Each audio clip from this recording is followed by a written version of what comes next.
इस YouTube channel पे आप सभी दोस्तों का स्वागत है।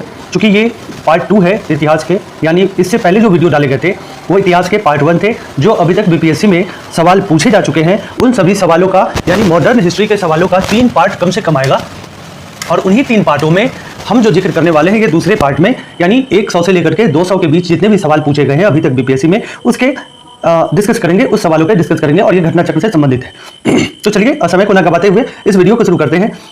हमारा चूंकि कल लास्ट 100 नंबर सवाल पे हमने बताया था कि इसका जवाब आप लोग दीजिएगा। कमेंट बॉक्स में एक भी जवाब ऐसे नहीं आए कि इस 100 नंबर सवाल के जवाब क्या होंगे।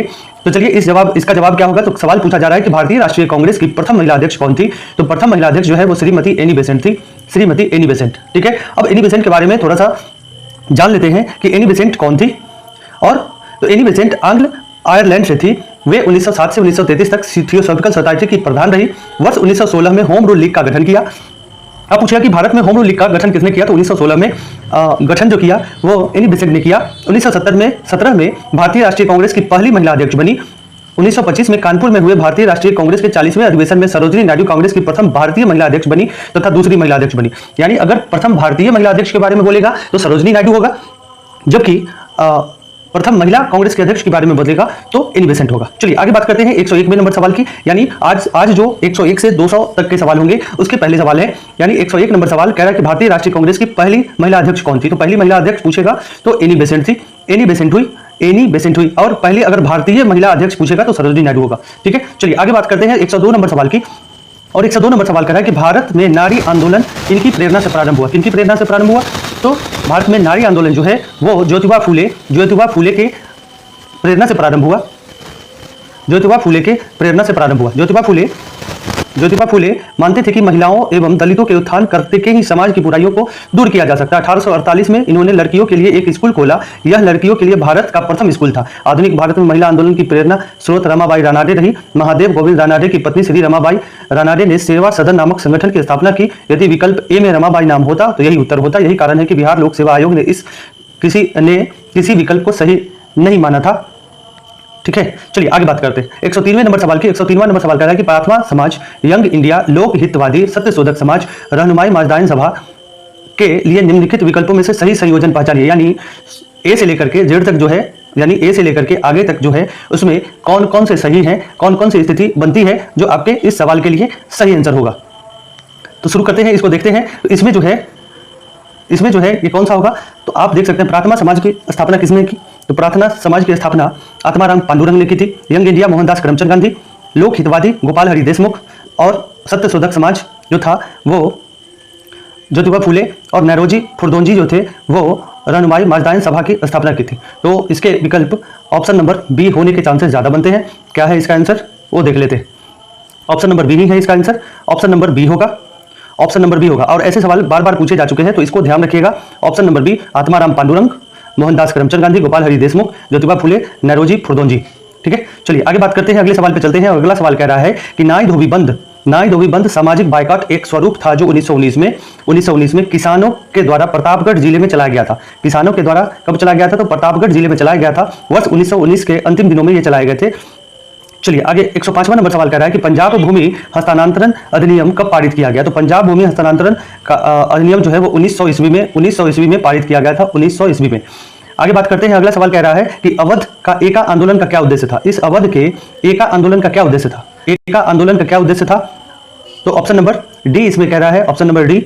और ऑप्शन नंबर डी थोड़ा सा मिसप्रिंट शायद हो गया है, तो इसका डिफिनीशन देख लेते हैं। एका आंदोलन 1921-22 के नेतृत्व में पिछड़ी जाति के मदारी पासी ने किया था। ध्यान रखिएगा किसने किया था। तो पिछड़ी जाति के मदारी पासी ने जो है वो एका आंदोलन किया था 1921-22 में। इस आंदोलन में जिसकी गतिविधि के मुख्य केंद्र हरदोई, बाराबंकी, बहराइच और सीतापुर थे। किसानों की मुख्य शिकायतें लगान बढ़ोतरी और उपज के रूप में लगान वसूल करने की परंपरा को लेकर था। किसानों से 50% से अधिक लगान वसूल किया जा रहा था। जमींदारों के गुर्गे ठेकेदारों और किसानों को प्रताड़ित करते थे। ठीक है, तो मोटे तौर पर आप ध्यान रखिए कि बढ़ती महंगाई के कारण लगान नगद का रूपांतरण किया जाए, और इसी कड़ी में ये विद्रोह हुआ था। और एका विद्रोह 1921 से 22 के बीच में हुआ था, जिसका नेतृत्व मदारी पासी ने किया था। आगे बात करते हैं 107वें नंबर सवाल का। और 107वां नंबर सवाल कह रहा है कि स्वामी सहजानंद सरस्वती का संबंध था। तो स्वामी सहजानंद सरस्वती का संबंध था बिहार के किसान आंदोलन के साथ। उनका संबंध था बिहार के किसान आंदोलन के साथ। इन्हें किसान प्राण कहा जाने लगा था। कब? किसानों के प्रति इनकी समर्पित सेवाओं के कारण किसान प्राण स्वामी सहजानंद सरस्वती को कहा जाने लगा था। फिर लिखते अगला सवाल है 108वां नंबर सवाल, कह रहा है कि स्वामी सहजानंद निम्न में से किससे संबंधित थे? किससे संबंधित थे? बिहार में किसान आंदोलन से संबंधित थे। बिहार में किसान आंदोलन से संबंधित है। आगे बढ़ते हैं, अगले सवाल पे चलते हैं। अगला सवाल कह रहा है कि इनमें से कौन से बिहार में किसान आंदोलन के साथ जुड़े थे? तो किसान आंदोलन के साथ कौन से जुड़े थे? तो किसान आंदोलन के साथ जो थे वो राजेंद्र प्रसाद जुड़े हुए थे। राजेंद्र प्रसाद बिहार में किसान आंदोलन से जुड़े थे। वे सितंबर 1946 में गठित अंतरिम सरकार में खाद्य एवं कृषि मंत्री थे। ये संविधान सभा के अध्यक्ष थे। संविधान लागू होने के बाद भारत के प्रथम राष्ट्रपति बने थे। ठीक है, चलिए आगे बात करते हैं, अगले सवाल पे चलते हैं। अगला सवाल कह रहा है कि सुरक्षा प्रकोष्ठ या घेरे की नीति किसने अपनाई थी? तो वारेन हेस्टिंग्स तथा वेलेस्ली ने सुरक्षा प्रकोष्ठ या घेरे की नीति से संबंधित थे। सुरक्षा प्रकोष्ठ और घेरे की नीति किसने अपनाई थी? तो वारेन हेस्टिंग्स और वेलेस्ली ने। चलिए आगे बात करते हैं। हाँ, ये देख लीजिए थोड़ा सा कि ये सुरक्षा प्रकोष्ठ जो है, सुरक्षा प्रकोष्ठ पहला नंबर कि ब्रिटिश की जो नीतियां थी, कंपनी का भारतीय रियासत से समानता के लिए संघर्ष 1740 से 1765 में हुआ। सुरक्षा प्रकोष्ठ नीति या घेरे की नीति जो है 1765 से 1813 में। अधीनस्थ पार्थक्य नीति जो है वो 1813 से 1857, अधीनस्थ संघ नीति 1858 से 1935 और बराबर के संघ की नीति 1935 से 1947। इसमें सबसे महत्वपूर्ण जो है वो सुरक्षा या प्रकोष्ठ या घेरे की नीति जो है ये सबसे महत्वपूर्ण है। ये बराबर पूछा जाता है, सुरक्षा या घेरे की नीति कब लागू की गई? तो 1765 से 1813 के बीच में ये नीतियां चली थी। आगे बात करते हैं 111 नंबर सवाल की। और 111 नंबर सवाल कह रहा है कि बंगाल में द्वैत शासन प्रणाली को समाप्त किया। किसने बंगाल में द्वैत शासन प्रणाली को समाप्त किया? तो वारेन हेस्टिंग्स ने बंगाल में द्वैत शासन को समाप्त किया। वारेन हेस्टिंग्स के कार्यकाल 1772 में कोर्ट ऑफ डायरेक्टर्स ने दोहरी शासन प्रणाली को समाप्त करने का निर्णय लिया। ठीक है, चलिए आगे बात करते हैं। अगला कह रहा है वेलेस्ली ने भारतीय राज्य के अंग्रेजों को राजनीतिक परिधि में लाने के लिए सहायक संधि का प्रयोग किया। उनके सहायक संधि को संधि का आविष्कार नहीं किया। इस प्रणाली का अस्तित्व तो पहले से ही था, वह सने सने विकसित हुई। संभवतः डुप्ले प्रथम यूरोपीय था जिसने अपनी सेना किराए पर भारतीय राजाओं को दी थी और अंग्रेज ने यह प्रणाली अपनाई। प्रथम सहायक संधि 1765 में अवध के साथ की गई थी। एकदम ध्यान रखिएगा, प्रथम सहायक संधि किसके साथ की गई थी? तो प्रथम सहायक संधि अवध के साथ सबसे पहले की गई थी और सहायक संधि का जनक सबसे पहले यूरोपियन डुप्ले था।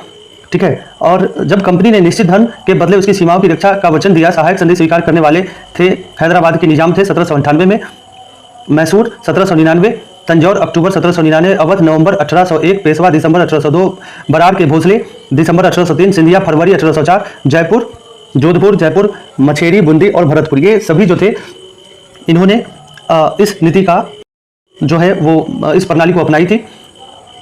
ठीक है, चलिए आगे बात करते हैं। महारानी विक्टोरिया ने भारत की समागी नियुक्त किया गया। महारानी विक्टोरिया को भारत की समागी नियुक्त किया गया कब? तो 1877 में ब्रिटिश संसद के एक राजा उपाधि अधिनियम पारित किया गया जिससे महारानी विक्टोरिया को कैसर हिंद की उपाधि से विभूषित किया गया। लॉर्ड लिटन ने 1 जनवरी 1877 को दिल्ली में एक वैभवशाली दरबार का आयोजन करके उस उपाधि की घोषणा की। इस समय दक्कन में भीषण अकाल पड़ा था। इस समय क्या होता? दक्कन में भीषण अकाल पड़ा था। इस राज उपाधि अधिनियम और दिल्ली दरबार से एक राष्ट्रीय अपमान की गुप्त भावना सी जनता में फैल गई। कलकत्ता की एक पत्रिका ने इसकी तुलना उस घटना से की जब नीरो बंसी बजा रहा था और रोम जल रहा था। चलिए आगे बात करते हैं। 114 नंबर, बंबई प्रेसिडेंसी एसोसिएशन की स्थापना किसने की थी? तो बंबई प्रेसिडेंसी की स्थापना जो है वो किसने की थी? इनमें से कोई नहीं। इसका आंसर 1885 में बंबई प्रेसिडेंसी एसोसिएशन की स्थापना फिरोज शाह मेहता, केटी तैलंग और बदरुद्दीन तैयबजी ने किया था। इसका उद्देश्य लोगों में राजनीतिक विचारों की प्रचार प्रसार करना था। 15वां नंबर सवाल पे चलते हैं। 15वां नंबर सवाल कह रहा है कि भारतीय संघ इंडियन एसोसिएशन की स्थापना किसने की थी? तो सुरेंद्र नाथ बनर्जी ने की थी। भारतीय एसोसिएशन की स्थापना जो है वो सुरेंद्र नाथ बनर्जी ने 1876 में की थी। आनंद मोहन बोस के सहयोग से इंडियन एसोसिएशन की स्थापना की गई थी। आगे बात करते हैं 116 नंबर सवाल की। 116 नंबर सवाल कह रहा है कि 1876 में इंडियन एसोसिएशन की स्थापना किसने की थी? तो सुरेंद्र नाथ बनर्जी ने की थी 1876 में। 117 नंबर सवाल कह रहा है कि राष्ट्रीय कांग्रेस की पूर्व सबसे प्रमुख संस्था थी, कौन सी थी? तो Indian association of Calcutta. Indian association of Calcutta जो थी वो कांग्रेस से पूर्व की संस्था थी जो 1876 में सुरेंद्र नाथ बनर्जी ने आनंद मोहन के सहयोग से बनाई थी। चलिए आगे बात करते हैं अगले सवाल पे। सुरेंद्र नाथ बनर्जी द्वितीय भारतीय थे जिन्होंने आईसीएस परीक्षा उत्तीर्ण की थी। इसकी प्रथम नियुक्ति सिलहट बांग्लादेश के असिस्टेंट मजिस्ट्रेट के पद पर हुई थी। यहीं पर मामूली भूल की वजह से 1874 में इन्हें पद से हटाया गया था।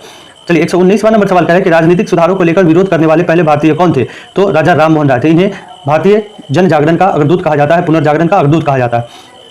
आगे बात करते हैं 120वां नंबर सवाल की। और 120वां नंबर सवाल कह रहा है कि मद्रास महाजन सभा की स्थापना कब की गई? तो मद्रास महाजन सभा की स्थापना मई 1884 में की गई थी। बी राघवाचारी, जी सुब्रमण्यम तथा पी आनंद चार्लू के द्वारा की गई थी। 3 लोगों ने मद्रास महाजन सभा की स्थापना में सहयोग किया था। इसकी स्थापना 1884 में हुई थी। इसमें बी राघवाचारी, जी सुब्रमण्यम और पी आनंद चार्लू ने मद्रास महाजन सभा की स्थापना की थी। 121वां नंबर सवाल कह रहा है कि भारतीय राष्ट्रीय कांग्रेस के प्रथम अधिवेशन में कितने प्रतिनिधियों ने भाग लिया था? तो 72 प्रतिनिधियों ने इसमें हिस्सा लिया था। 72 प्रतिनिधियों ने। भारतीय राष्ट्रीय कांग्रेस की स्थापना 1885 में ए ओ ह्यूम के द्वारा की गई थी, जो एक अवकाश प्राप्त अंग्रेजी अधिकारी थे। इसका पहला अधिवेशन 28 दिसंबर 1885 को बंबई स्थित गोकुलदास तेजपाल संस्कृत विद्यालय में आयोजित किया गया था। इसमें कुल 72 प्रतिनिधियों ने भाग लिया था, 72 प्रतिनिधियों ने हिस्सा लिया था। और इस पहले अधिवेशन के अध्यक्ष WC बनर्जी थे। इसके प्रथम महासचिव ए ओ ह्यूम थे। चलिए अगले सवाल पे चलते हैं। अगला सवाल हमारा कह रहा है कि भारतीय राष्ट्रीय कांग्रेस की स्थापना की थी, तो ए ओ ह्यूम ने की थी। ए ओ ह्यूम ने की थी। किसने की थी? ए ओ ह्यूम ने की थी। फिर कह रहा है कि भारतीय राष्ट्रीय कांग्रेस के संस्थापक कौन थे? तो संस्थापक जो थे वो ए ओ ह्यूम थे। ए ओ ह्यूम थे। चलिए आगे बात करते हैं अगले सवाल की। और अगला सवाल भी वही कह रहा है कि भारतीय राष्ट्रीय कांग्रेस के संस्थापक थे कौन थे? असैनिक सेवक थे। एक असैनिक सेवक थे। चलिए आगे बात करते हैं। भारतीय राष्ट्रीय कांग्रेस के प्रथम अधिवेशन कहाँ हुआ था? तो भारतीय राष्ट्रीय कांग्रेस का पहला अधिवेशन अभी हमने बताया कि मुंबई में हुआ था, गोकुलदास तेजपाल संस्कृत महाविद्यालय में हुआ था। चलिए आगे बात करते हैं 127वां नंबर सवाल में। भारतीय राष्ट्रीय कांग्रेस के दूसरे अधिवेशन की अध्यक्षता किसने की थी? किसने की? तो दादा भाई नौरोजी ने की थी। दूसरे अधिवेशन की अध्यक्षता किसने की थी? तो दादा भाई नौरोजी ने की थी। किसने की थी? दादा भाई नौरोजी ने की थी। ठीक है, किसने की थी? तो दादा भाई नौरोजी ने की थी। और दूसरा अधिवेशन कब हुआ था? तो दूसरा अधिवेशन 1886 में कलकत्ता में हुआ था। कब हुआ था? तो दूसरा अधिवेशन जो है वो 1886 में कलकत्ता में हुआ था। इसकी अध्यक्षता दादा भाई नौरोजी ने की थी। इसी अधिवेशन में इंडियन एसोसिएशन तथा भारतीय राष्ट्रीय कांग्रेस का विलय हुआ। चलिए आगे बात करते हैं। महात्मा गांधी ने भारतीय राष्ट्रीय कांग्रेस के किस अधिवेशन की अध्यक्षता की थी? तो महात्मा गांधी ने 1924 में हुए बेलगांव के अधिवेशन में, दिसंबर 1924 में बेलगांव में अधिवेशन हुआ था, जो 39वां वार्षिक अधिवेशन था, उसकी अध्यक्षता महात्मा गांधी ने की थी। ठीक है, आगे बात करते हैं।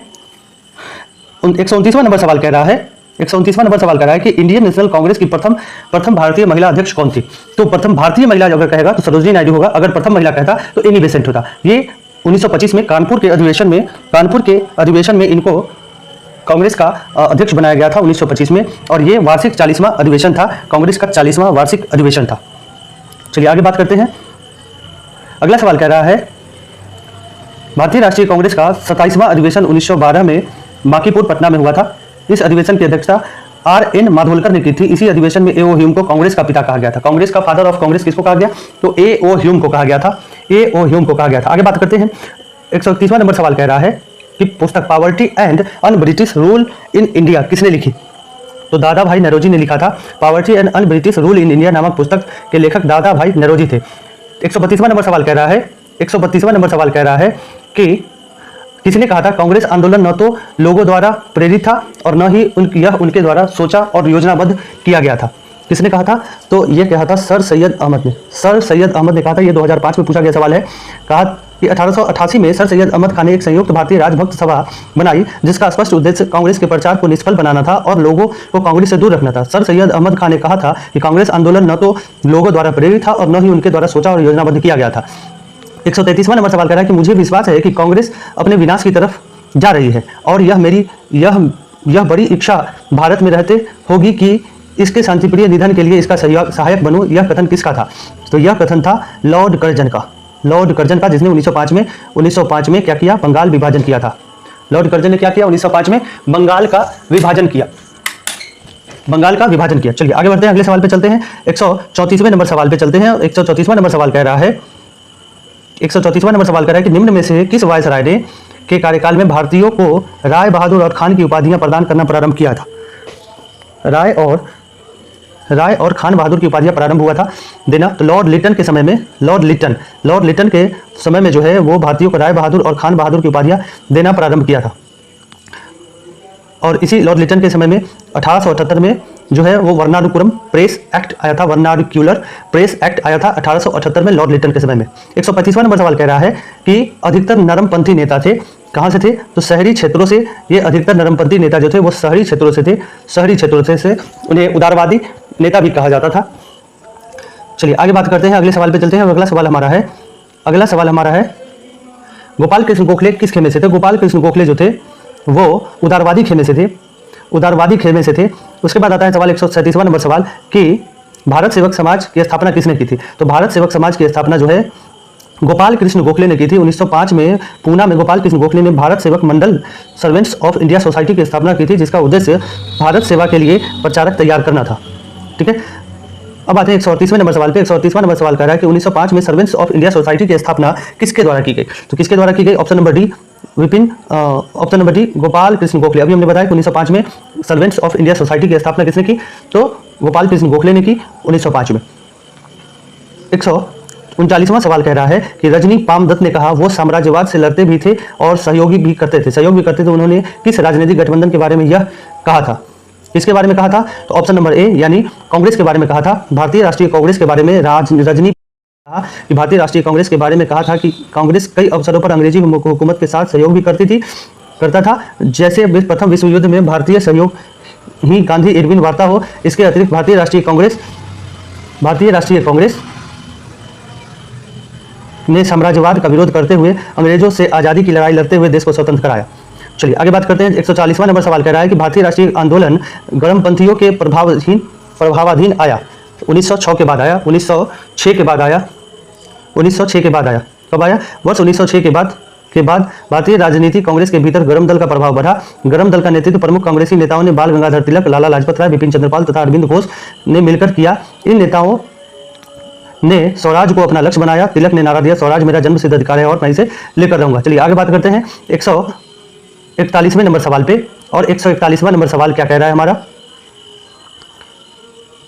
141वां नंबर सवाल कह रहा है कि बाल गंगाधर तिलक लोकमान्य तिलक के नाम से जाने लगे कब? इनमें से कोई नहीं, कोई भी ऑप्शन उपयुक्त नहीं है।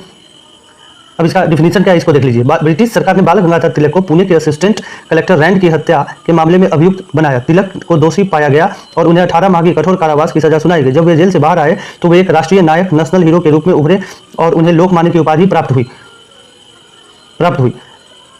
इसी तरह इस एक घटना नहीं बल्कि अनेकों राष्ट्रवादी कार्यों के बाद तिलक को लोकमान्य की उपाधि दी गई थी। ठीक है, इन्होंने किसकी हत्या की थी? तो रैंड की हत्या की थी।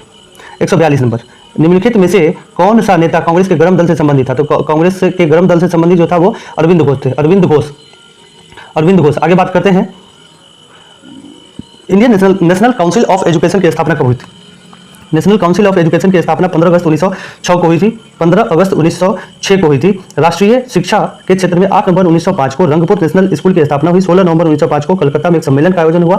इस सम्मेलन में राष्ट्रीय साहित्य, वैज्ञानिक और तकनीकी शिक्षा देने के लिए राष्ट्रीय शिक्षा परिषद NCE स्थापित करने का फैसला हुआ। 15 अगस्त 1906 को सदगुरुदास बनर्जी ने राष्ट्रीय शिक्षा परिषद की स्थापना की। ध्यान रखिएगा, ये 15 अगस्त 1906 को क्या हुआ? राष्ट्रीय शिक्षा परिषद की स्थापना की गई। आगे बात करते हैं। अगला सवाल कह रहा है कि राष्ट्रीय आंदोलन में निम्नलिखित में से किसको नरम दलीय के तौर पर जाना जाता है? तो नरम दलीय के तौर पर बाल गंगाधर तिलक को जाना जाता है। 145वां नंबर सवाल कह रहा है कि कांग्रेस के नरम दल के नेताओं की आंदोलन की पद्धति कैसी थी? तो कांग्रेस के जो नेता थे, जो गरम दल के नेता थे, उन नेताओं का आंदोलन का प्रमुख पद्धति वामबंध आंदोलन, कॉन्स्टिट्यूशनल एगिटेशन, अर्थात प्रशासन में भारतीयों की भागीदारी की मांग तथा जनता में राजनीतिक जागरूकता उत्पन्न करना था। शेरे पंजाब के नाम से कौन मशहूर थे? तो शेरे पंजाब के नाम से लाला लाजपत राय मशहूर थे। इन्हें पंजाब केसरी भी कहा जाता था और ये गर्म दल के नेता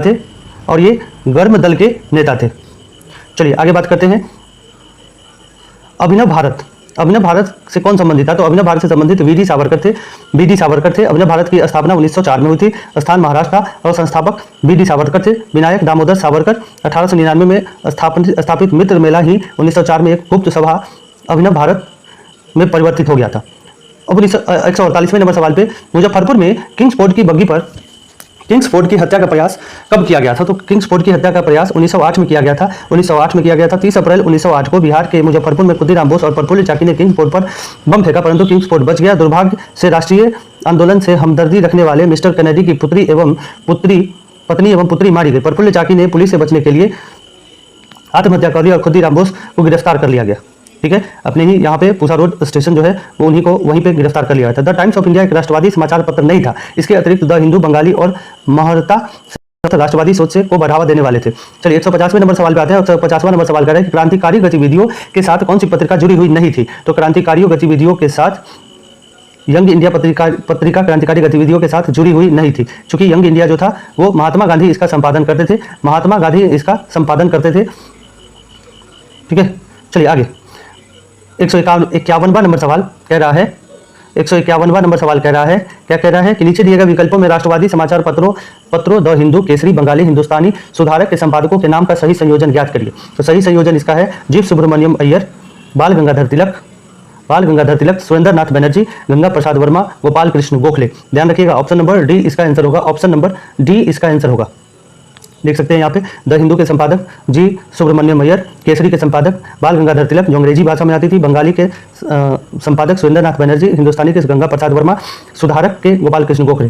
ठीक है, चलिए आगे बात करते हैं। अगला सवाल कह रहा है भारतीय राष्ट्रीय कांग्रेस का लखनऊ अधिवेशन कब हुआ था? तो 1916 में हुआ था। बाल गंगाधर तिलक ने कहा था इसी अधिवेशन में कि स्वराज मेरा जन्म सिद्ध अधिकार है और मैं इसे लेकर रहूंगा। तिलक राजनैतिक उग्रवाद तथा आक्रामक राष्ट्रवाद में विश्वास करते थे। इन्हीं अधिवेशन में उग्रवादियों की पुनः कांग्रेस में वापसी हुई तथा तिलक एवं एनी बेसेंट के प्रयासों से कांग्रेस एवं मुस्लिम लीग के बीच समझौता हुआ। यह समझौता लखनऊ समझौता या कांग्रेस लीग समझौता के नाम से प्रसिद्ध रहा। ठीक है, 153वां नंबर सवाल कह रहा है कि स्वराज मेरा जन्म सिद्ध अधिकार है और इसे लेकर रहूंगा, बाल गंगाधर तिलक ने कहा था। चलिए आगे बढ़ते हैं। भारतीय क्रांति की जननी किसे कहा गया? तो भारतीय क्रांति की जननी मैडम भीखाजी कामा को कहा गया, मैडम भीखाजी रुस्तम कामा को कहा गया। मैडम भीखाजी कामा 24 सितंबर 1861 को इनका जन्म हुआ था। उनके माता पिता पारसी थे। सरोबजी प्रेमजी पटेल उनके पिता थे। उनका विवाह रुस्तम के आर कामा से हुआ था जो वकील थे और सामाजिक कार्यकर्ता भी थे। ठीक है, इन्होंने क्या किया? तो 22 अगस्त 1907 को स्टुटगार्ट में अंतर्राष्ट्रीय सोशलिस्ट सम्मेलन किया और वहीं पे इन्होंने सबसे पहले भारतीय कलकत्ता झंडे को फहराया था, भारतीय झंडे को फहराया था। इन्हें भारतीय क्रांति की मां, मदर ऑफ इंडियन रिवॉल्यूशनरी कहा जाता है। 155वां नंबर सवाल, मैडम भीखाजी कामा ने भारतीय त्रिरंगी स्वतंत्रता ध्वज को कहाँ फहराया था? तो स्टुटगार्ट में फहराया था। ठीक है, 156वां नंबर सवाल कह रहा है कि मैडम भीखाजी कामा ने 1907 में प्रथम तिरंगा ध्वज कहाँ फहराया था? तो स्टुटगार्ट में फहराया था। ये कितना इंपॉर्टेंट सवाल है, ये आप देख सकते हैं कितना बार पूछा जा चुका है। लंदन में इंडिया हाउस के संस्थापक कौन थे? तो लंदन में इंडिया हाउस के संस्थापक श्यामजी कृष्ण वर्मा थे और 1905 में इन्होंने लंदन में इसकी स्थापना की थी, इंडिया हाउस की स्थापना की थी। चलिए आगे बात करते हैं। बंग भंग आंदोलन, बंग भंग के बाद कौन सा आंदोलन शुरू हुआ था? तो बंग भंग के बाद स्वदेशी आंदोलन शुरू हुआ था और यह भी 1905 में शुरू हुआ था। ब्रिटिश सरकार ने 20 जुलाई 1905 को बंगाल विभाजन का निर्णय लिया था और 7 अगस्त 1905 को कलकत्ता के टाउन हॉल के ऐतिहासिक बैठक में स्वदेशी आंदोलन की घोषणा कर दी गई थी। 7 अगस्त से स्वदेशी आंदोलन की शुरुआत हो गई थी। इसमें ऐतिहासिक बहिष्कार प्रस्ताव हुआ था। इसी के बाद बंगाल के विभिन्न क्षेत्रों में बंग भंग विरोधी आंदोलन औपचारिक रूप से एकजुट होकर प्रारंभ हो गया था। 16 अक्टूबर 1905 को बंगाल विभाजन प्रभावी हो गया था। ठीक है, चलिए आगे बात करते हैं। अगला सवाल कह रहा है कि कांग्रेस ने स्वराज प्रस्ताव वर्ष 1905 में पारित किया। इस प्रस्ताव का उद्देश्य क्या था? तो इस प्रस्ताव का उद्देश्य था स्वशासन सुनिश्चित करना। कांग्रेस ने स्वराज संबंधी प्रस्ताव पर सर्वप्रथम 1905 में बनारस अधिवेशन में चर्चा की एवं वर्ष 1906 में कलकत्ता के अधिवेशन में प्रस्ताव पारित कर दिया। इस प्रस्ताव के साथ स्वदेशी बहिष्कार तथा राष्ट्रीय शिक्षा संबंधी प्रस्ताव भी पारित किए गए। चलिए आगे बात करते हैं। 161वां सवाल, 161वां कह रहा है कि 20वीं सदी के प्रारंभिक वर्षों में कांग्रेस विभाजन की प्रक्रिया शुरू हुई। तो कब? तो उपयुक्त सभी यानी कांग्रेस आंदोलन की रणनीतियों पर, कांग्रेस आंदोलन के उद्देश्यों पर और कांग्रेस आंदोलनों की भागीदारी पर, उपयुक्त सभी पर कांग्रेस के विभाजन की प्रक्रिया शुरू हुई थी। चलिए आगे बात करते हैं अगले सवाल पे। और अगला सवाल हमारा कह रहा है कि मुसलमान यदि खुश और संतुष्ट है तो भारत में ब्रिटिश शक्ति का महत्तम बचाव होगा। यह किसने कहा था? तो यह कहा था W. हंटर ने। किसने कहा था? W. हंटर ने इसको कहा था। क्या कहा था कि W. हंटर ने अपनी पुस्तक द इंडियन मुसलमान में लिखा कि मुसलमान यदि खुश और संतुष्ट हैं तो ब्रिटिश शक्ति में महत्तम बचाव होगा। चलिए आगे बात करते हैं। 163वां नंबर सवाल कह रहा है कि किस वर्ष हिंदुस्तान रिपब्लिकन एसोसिएशन की स्थापना हुई थी? तो किस वर्ष हुई थी? 1924 में हुई थी। कब हुई थी? 1924 में हुई थी, 1924 में हुई थी। देश में उचित ढंग से क्रांतिकारी आंदोलन के संचालन के उद्देश्य से अक्टूबर 1924 में युवा क्रांतिकारी ने कानपुर में एक सम्मेलन बुलाया। हिंदुस्तान रिपब्लिकन एसोसिएशन HRA के नाम से क्रांतिकारी संगठन की स्थापना की थी। सचिंदर सन्याल, राम प्रसाद बिस्मिल, जोगेंद्र चंद्र बनर्जी, इन सभी ने मिलकर इसका गठन किया था। आगे बात करते हैं अगला सवाल पे। और अगला सवाल कह रहा है कि बंगाल विभाजन की घोषणा कब हुई थी? तो बंगाल विभाजन की घोषणा जो हुई थी वो 19 जुलाई 1905 को हुई थी। 19 जुलाई 1905 को हुई थी। कब हुई थी? बंगाल विभाजन की घोषणा जो है वो 19 जुलाई 1905 को हुई थी। ठीक है, और इसी बंगाल विभाजन के विरोध में जो है वो स्वदेशी आंदोलन चलाया गया था। जो 7 अगस्त को शुरू हो गया था। आगे बात करते हैं, अगले सवाल पे चलते हैं। अगला सवाल कह रहा है कि करजन वायली की हत्या के आरोप में मृत्युदंड किसे दिया गया था। करजन वायली की हत्या के आरोप में मृत्युदंड किसे दिया गया था। तो करजन वायली की हत्या में उधम सिंह और मदन लाल धिंगरा को 165 नंबर सवाल का कह रहा है कि करजन वायली की हत्या के लिए जो है वो 1 जुलाई 1909 को लंदन में मदन लाल धिंगरा को गोली मारकर वायली भारत मंत्री के एक बॉडीगार्ड के रूप में, भारतीय मंत्री के बॉडीगार्ड के रूप में नियुक्त था। 17 अगस्त 1909 को मदन लाल धिंगरा को फांसी की सजा दे दी गई थी। तो करजन वायली की हत्या किसने की थी। तो मदन लाल धिंगरा ने की थी। चलिए आगे बात करते हैं, मॉन्टेस्क्यू चेम्सफोर्ड रिपोर्ट ये कब आया था। तो मॉन्टेस्क्यू चेम्सफोर्ड सुधार जो था रिपोर्ट जो है वो 1919 में आया था। 1919 में आया था। कब आया था। 1919 में आया था। यह रिपोर्ट 1919 में आया था। और तत्कालिक जो भारत सचिव थे वो मॉन्टेस्क्यू थे और वायसराय थे वो चेम्सफोर्ड थे और 1919 में आया था। आगे बढ़ते हैं, 167वां नंबर सवाल का है, न्यू लैंप्स फॉर ओल्ड 1893 से 94 में सर्वहारा वर्ग के साथ संपर्क से बाहर होने के लिए कांग्रेस की आलोचना की गई थी। और इसके लेखक कौन था। तो इसका लेखक जो थे वो अरविंद घोष थे। न्यू लैंप्स फॉर ओल्ड के लेखक जो थे वो अरविंद घोष थे। काकोरी ट्रेन डकैती कांड में किन क्रांतिकारियों को फांसी की सजा दी गई। तो रामप्रसाद बिस्मिल और अशफाकुल्ला को फांसी दी गई थी। रामप्रसाद बिस्मिल और अशफाकुल्ला को काकोरी ट्रेन डकैती में फांसी की सजा दी गई थी। आगे बढ़ते हैं, अगले सवाल पे चलते हैं। और ये काकोरी ट्रेन डकैती कब हुई थी। तो काकोरी ट्रेन डकैती 1925 में हुई थी। उत्तर रेलवे काकोरी नामक स्टेशन पे ट्रेन डकैती हुई थी। चलिए आगे बात करते हैं, अगले सवाल पे चलते हैं। अगला सवाल कह रहा है कि HRA यानी हिंदुस्तान सोशलिस्ट रिपब्लिकन आर्मी के संस्थापक नेताओं में से एक थे। कौन थे। तो भगत सिंह थे और इसकी स्थापना जो हुई थी वो 1924 में हुई थी। आगे बात करते हैं, निम्नलिखित पंक्तियों में से किसने लिखा सरफरोशी की तमन्ना अब हमारे दिल में है, देखना है जोर कितना बाजुए कातिल में है। तो रामप्रसाद बिस्मिल ने इसको तैयार किया था, इस गजल की पंक्तियों को तैयार किया था।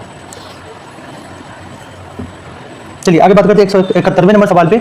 और यही सवाल फिर से है कि सरफरोशी की तमन्ना ये किसने अब हमारे दिल में है कि रचयिता कौन थे। तो इसके जो आंसर होंगे रामप्रसाद बिस्मिल ने की थी। बिस्मिली अजीमाबादी के वास्तविक नाम सैयद शाह मोहम्मद हसन था। वो 1901 से में पटना के 30 किलोमीटर की दूर हरदास बिना गांव में पैदा हुए थे। यह उर्दू में लिखी गई गज़ल थी। वर्ष 1922 में काजी अहमद अब्दुल गफ्फार की पत्रिका साहब में छपी थी। तो ये प्रसिद्ध गीत जो है वो शायर बिस्मिल अजीमाबादी की थी, जो शायर का गज़ल था। चूँकि इसमें ऑप्शन नंबर ई लिया है तो इसमें से कोई नहीं होगा। आगे बात करते हैं, 175वां नंबर सवाल करें कि इनकलाब जिंदाबाद का नारा किसने दिया था। इनकलाब जिंदाबाद का नारा किसने दिया था। तो इनकलाब जिंदाबाद का नारा प्रसिद्ध कवि मोहम्मद इकबाल ने दिया था, किंतु पहली बार इस नारे का प्रयोग जो है वो भगत सिंह ने किया था। इन्होंने ही इस नारे को चर्चित बनाया था। 173वां नंबर सवाल कह रहा है कि भगत सिंह, राजगुरु और सुखदेव को कब फांसी हुआ था। 23 मार्च 1931 को इन तीनों को एक साथ फांसी हुआ था, 23 मार्च 1931 को। चलिए आगे बात करते हैं, 173वां नंबर सवाल कह रहा है कि भारत सरकार के विरोध में असेंबली में बम फेंकने के समय भगत सिंह की उम्र क्या थी। तो भगत सिंह की उम्र 21 साल से थोड़ा सा ज़्यादा था, 21 वर्ष से थोड़ा सा ज़्यादा था। भगत सिंह भारत के एक प्रमुख स्वतंत्रता सेनानी क्रांतिकारी थे। उनका जन्म 1907 में हुआ था। भगत सिंह तथा बटुकेश्वर दत्त 8 अप्रैल 1929 को केंद्रीय विधानसभा में बम फेंका। इस प्रकार केंद्रीय विधानसभा में बम फेंकने के समय भगत सिंह की उम्र 21 वर्ष से थोड़ा सा ज़्यादा था। अगला सवाल कह रहा है कि अनुशीलन समिति क्या थी। तो अनुशीलन समिति थी एक क्रांतिकारी संगठन था और इसकी जो स्थापना की थी वो सचिंदर नाथ सन्याल ने की थी। और इसमें बंगाल में इस अनुशीलन समितियों के 19 समितियां होने के प्रमाण मिले हैं। आगे बात करते हैं, अगला सवाल कह रहा है, अगला सवाल 176वां नंबर सवाल कर रहा है कि 1913 में पटना में अनुशीलन समिति की एक शाखा स्थापित की गई थी। उसके संस्थापक कौन थे। तो सचिंदर नाथ सन्याल थे। चटगांव सरकारी शस्त्रागार की योजना, लूट की योजना किसने बनाई थी। तो सूर्यसेन, मास्टर दास सूर्यसेन ने बनाई थी। इन्हें सूर्यसेन को मास्टर दा कहा जाता था। मास्टर दास सूर्यसेन ने इसकी योजना बनाई थी। आगे बात करते हैं अगले सवाल पे। और अगला सवाल कह रहा है कि निष्क्रिय विरोध सिद्धांत का प्रतिपादन किसने किया था। तो निष्क्रिय विरोध का सिद्धांत का प्रतिपादन अरविंद घोष ने किया था। निष्क्रिय विरोध सिद्धांत का प्रतिपादन अरविंद घोष ने अपनी पुस्तक वंदे मातरम में किया था। उनका मानना था कि अंग्रेजों को भारत अविलंब छोड़ देना चाहिए। जब तक अंग्रेज ऐसा नहीं करते तब तक उनका विरोध प्रदर्शन करते रहना चाहिए। उसके बाद आता है 180वां नंबर सवाल। 180वां नंबर सवाल कह रहा है कि गदर पार्टी की स्थापना कब हुई थी। तो गदर पार्टी की स्थापना 1913 में हुई थी, 1913 में हुई थी, 1913 में हुई थी। और सोहन सिंह भखाना के नेतृत्व में पोर्टलैंड में Hindustan association of the pacific coast नामक संस्था की स्थापना हुई थी। इस संस्था ने गदर नामक एक अखबार निकाला था, जिससे इस संस्था का नाम भी गदर पार्टी पड़ गया। लाला हरदयाल इस संस्था के मनीषी पथ प्रदर्शक थे। आगे बात करते हैं, आप ध्यान रखना है कि गदर पार्टी की स्थापना 1913 में हुई थी और सोहन सिंह भखाना ने इसको स्थापित किया था। गदर क्रांति छेड़ने का सबसे महत्वपूर्ण कारण था प्रथम महायुद्ध का शुरू होना। प्रथम महायुद्ध का शुरू होना गदर पार्टी गदर क्रांति छेड़ने का मुख्य कारण प्रथम महायुद्ध का होना था। आगे बात करते हैं अगले सवाल पे, और अगला सवाल कह रहा है किसने कहा था स्वराज मेरा जन्म सिद्ध अधिकार है और मैं इसे लेकर रहूंगा। तो बाल गंगाधर तिलक ने। आगे बात करते हैं अगला सवाल। 184वां नंबर सवाल कह रहा है वही बात, स्वराज मेरा जन्म सिद्ध अधिकार है, बाल गंगाधर तिलक ने कहा था। 185वां नंबर सवाल, स्वराज आम जनता के लिए होना चाहिए, केवल वर्गों के लिए नहीं, के प्रसिद्ध सूत्र की घोषणा किसने की थी। तो चक्रवर्ती राजगोपालाचारी ने की थी, सी राजगोपालाचारी ने की थी। आगे बात करते हैं 186वां नंबर सवाल कह रहा है कि इंडिया फॉर इंडियंस किताब किसने लिखी थी। तो इंडिया फॉर इंडियंस जो है किताब सी आर दास ने लिखी थी, सी आर दास ने लिखी थी। अगले सवाल पे चलते हैं, अनहैप्पी इंडिया पुस्तक के लेखक। तो अनहैप्पी इंडिया पुस्तक के लेखक लाला लाजपत राय ने इसकी रचना की थी। अनहैप्पी इंडिया के लेखक लाला लाजपत राय हैं। एनी बेसेंट ने कॉमनवेल्थ और न्यू इंडिया नामक पत्रिका का संपादन किया था। ध्यान रखिएगा, एनी बेसेंट ने कॉमनवेल्थ और न्यू इंडिया, जबकि तिलक ने मराठा और केसरी नामक पुस्तक की रचना की। अनहैप्पी इंडिया लाला लाजपत राय ने लिखा। आगे बात करते हैं 188वें नंबर सवाल की, और 188वां नंबर सवाल कर रहा है कि 1906 में किस नेता ने कलकत्ता कांग्रेस अधिवेशन की अध्यक्षता की थी। तो दादा भाई नेहरू जी ने की थी। द ग्रैंड ओल्ड मैन ने इस अधिवेशन की अध्यक्षता की थी। कोलकाता में कांग्रेस की अधिवेशन 1906 में हुई थी और इसके अध्यक्षता जो है वो दादा भाई नेहरू जी ने की थी। आगे बात करते हैं अगले सवाल पे, और अगला सवाल कह रहा है कि निम्नलिखित में से किसने ऑल इंडिया मुस्लिम लीग की स्थापना की थी। तो ऑल इंडिया मुस्लिम लीग की स्थापना नवाब सलीमुल्लाह खान ने की थी 1906 में। आगा खां के नेतृत्व में मुस्लिमों ने शिमला प्रतिनिधिमंडल ने एक केंद्रीय मुस्लिम सभा बनाने का विचार किया, जिसका उद्देश्य मुसलमानों के हृदय का संरक्षण था। इसी विचारधारा के अनुरूप ढाका में संपन्न अखिल भारतीय मुस्लिम शिक्षा सम्मेलन all India Mohammedan education conference के दौरान 1906 में इस सम्मेलन के समिति के अध्यक्ष तथा राजनीतिक बैठकों के संयोजकों ने ढाका में नवाब सलीमुल्लाह खां ने अखिल भारतीय मुस्लिम लीग का गठन किया। किसने किया। नवाब सलीमुल्लाह खां ने किया। 56 सदस्यीय अस्थायी समिति का चयन किया गया।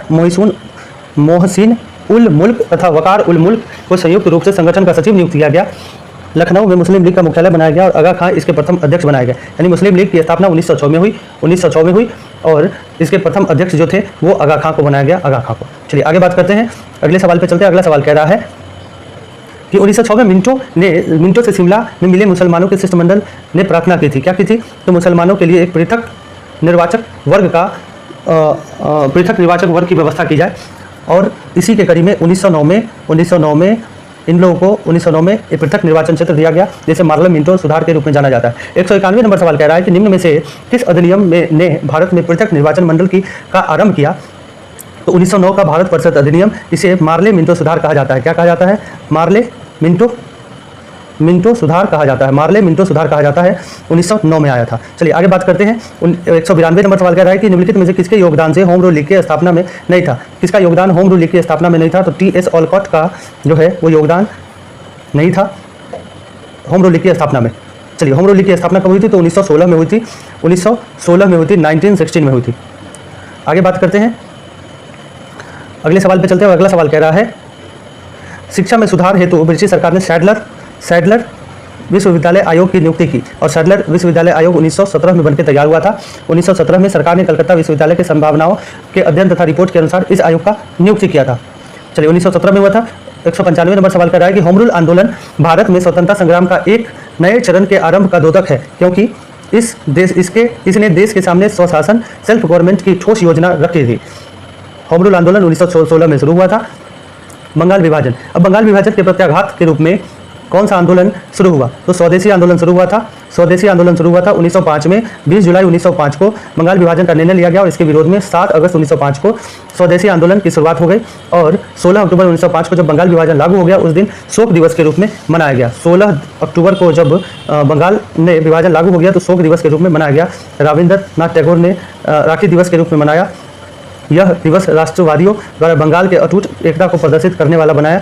बंगाल नेशनल कॉलेज की स्थापना हुई और इन्हीं सब चीज़ों के बाद स्वदेशी आंदोलन शुरू हुआ। 197 नंबर सवाल कह रहा है कि नोआखली काल में महात्मा गांधी के सचिव कौन थे। नोआखली काल में महात्मा गांधी के सचिव प्यारेलाल थे। प्यारेलाल थे और ये पूरे वित्त व्यवस्था को देखते थे, वित्त व्यवस्था की संसाधन को देखते थे। आगे बात करते हैं दक्षिण अफ्रीका से गांधी जी कब लौटे, तो 1905-15 में लौटने के बाद भारत में प्रथम सत्याग्रह 1917 में किया था और वही चंपारण सत्याग्रह था और इसी के बाद गांधी जी के नाम की चर्चा हुई थी। 199 नंबर सवाल, निम्न में किस कॉलेज में गांधी जी ने पढ़ाई की थी, तो श्यामल दास कॉलेज भावनगर गुजरात में है। महात्मा गांधी स्वतंत्रता आंदोलन के प्रमुख नेता थे और इनकी प्रारंभिक पढ़ाई जो है वो पोरबंदर से ही हुई थी और लंदन इन्होंने यूनिवर्सिटी कॉलेज लंदन से लॉ की पढ़ाई पूरी की थी। चलिए, और आज का अंतिम सवाल कह रहा है कि निम्नलिखित में से कौन सा भारत में गांधी जी के प्रथम सत्याग्रह आंदोलन थे, तो चंपारण आंदोलन था, 1917 में हुआ था। राजकुमार शुक्ल के कहने पर ये बिहार में आए थे और बिहार से ही इनको प्रसिद्धि मिली थी। तो आज हमने दूसरे पार्ट को देखा, लगभग 200 क्वेश्चन आज तक हो गए हैं। दूसरे पार्ट में 100 क्वेश्चन हुए हैं और पहले पार्ट में 100 क्वेश्चन थे। अगर ये वीडियो अच्छी लगती है तो लाइक शेयर सब्सक्राइब करें।